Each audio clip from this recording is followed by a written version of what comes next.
Well, Watches and Wonders fever keeps on catching, and now it's caught Tudor. Here's the latest from 2023.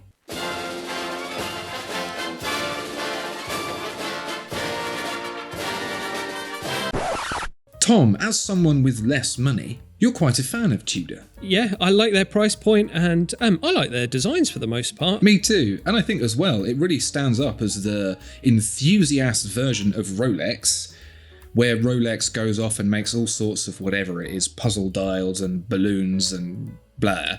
It's still making the kinds of stuff that we think is really cool. And this year is absolutely no exception. Let's start with a revised version of the Black Bay. Red bezel, like the original Black Bay, 41mm, like the original Black Bay, but they've changed some things, Tom. They've lost the date. They've added a crown that's the style from the Black Bay Pro, and they've updated the bezel edge, which always felt a little bit kind of weak. What do you think of some of these subtle visual updates? It looks really smart. I love the red bezel. Very, very distinctive for Tudor. Rolex keeps shunning red, even though I keep suggesting it.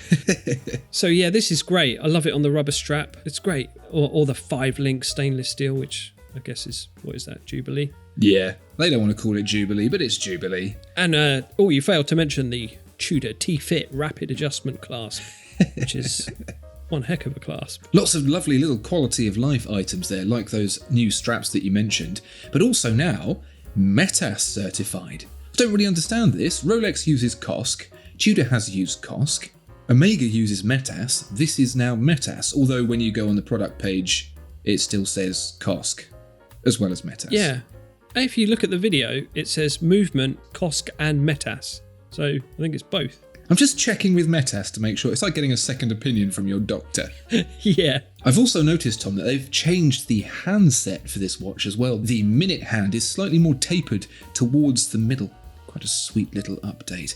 Starts at £3,460, which is a few £100s up from the old Black Bay, but I'm sure you'll think it's worthwhile. It's very nice indeed. But Tom, the one that I'm all about, and the one that I'm hoping isn't a little bit too small for me, is the Black Bay 54.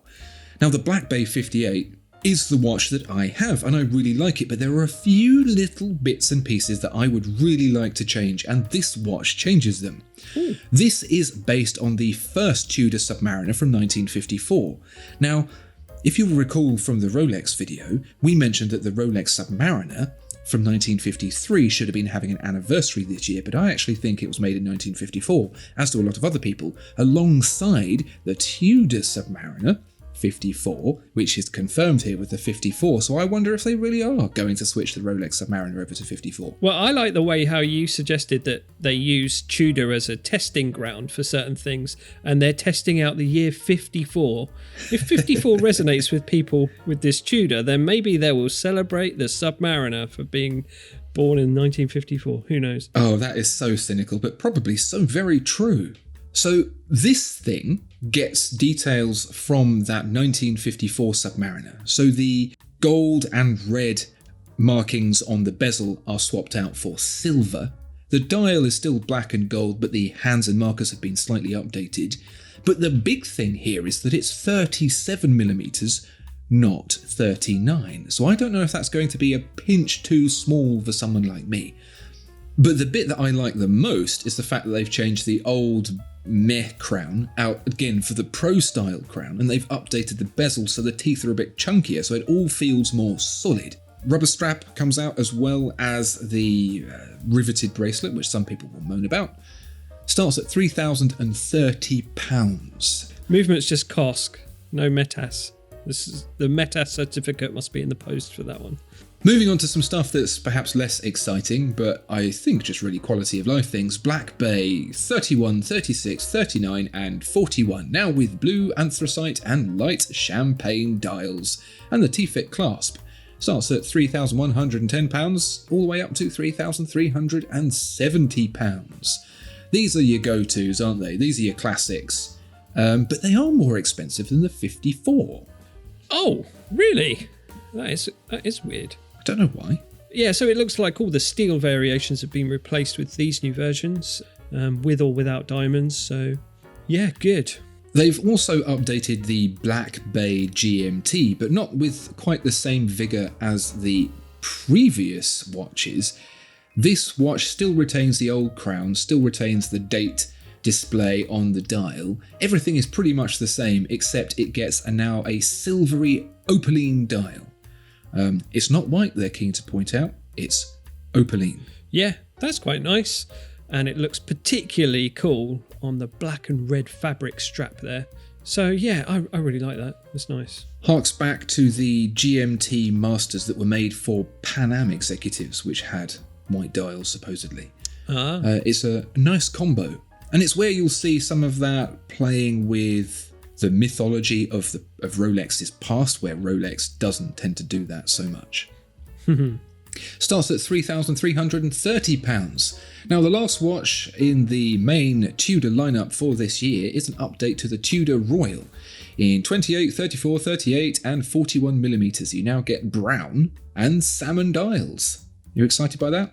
Yeah, it's nice to have a couple of new dial colours.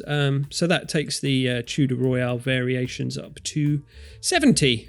So there's plenty to choose from there now. Very good. Almost catching up with the variations of the 1926 model, which has 104. So Tudor got you covered. For the salmon dial, it's in steel, so it starts at £1,930, goes all the way up to £2,060. The chocolate brown is in steel and gold, so it starts at £2,890 and goes all the way up to £3,070. But Tom, you mentioned the range of watches there.